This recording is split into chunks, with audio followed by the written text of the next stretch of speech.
ముఖ్యమంత్రి మాట్లాడిన తర్వాత స్పష్టంగా మా డిమాండ్లు పెద్ద డిమాండ్లు ఏం లేవు.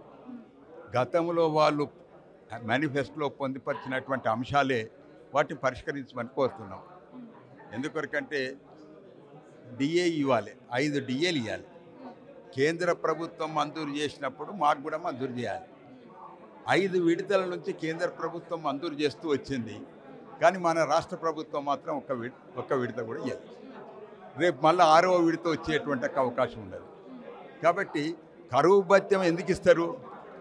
మన ధరలు పెరుగుతున్నాయి కాబట్టి కరువు భత్యం మంజూరు చేసే అవకాశం ఉంటుంది.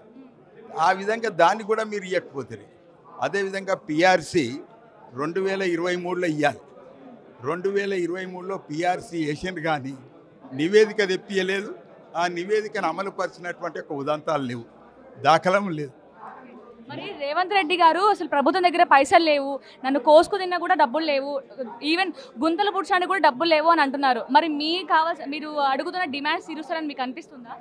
మీరు ఒకటే, మేము ఆయన కోసుకునడం కానీ ఆయన చెప్పులు ఎత్తుకపోతాడని కానీ దొంగ అని కానీ మేము అనుకోలే.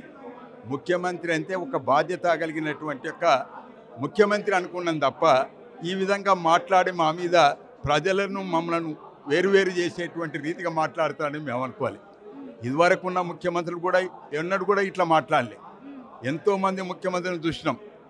ఎన్టీ రామారావుని చూసినాం, చెన్నారెడ్డిని చూసినాం, విజయభాస్కర్ రెడ్డిని చూసినాం, రాజశేఖర రెడ్డిని చూసినాం, చంద్రబాబు నాయుడు చూసినాం. ఎవరు కూడా ఈ రకమైనటువంటి వ్యాఖ్యలు చేయాలి. ఎంత ఆర్థికమైనటువంటి పరిస్థితి దివాలాతో ఉన్నా కానీ మంచి పరిష్కారం చేద్దాం, ఏ విధంగా పరిష్కారం చేద్దామని జాప్యం చేస్తూ వచ్చింది తప్ప ఈ విధంగా మాట్లాడినటువంటి ఒక ఉదంతం మాత్రం లేదు.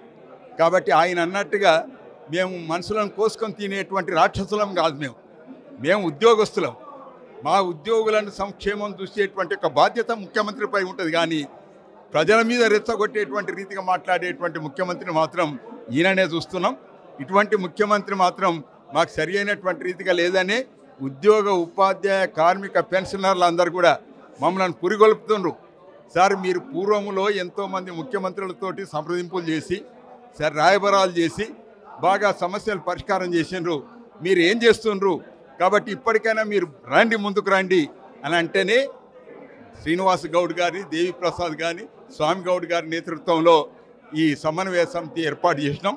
దాని ద్వారా ఫర్దర్ కార్యక్రమాన్ని రూపకల్పన చేస్తాం.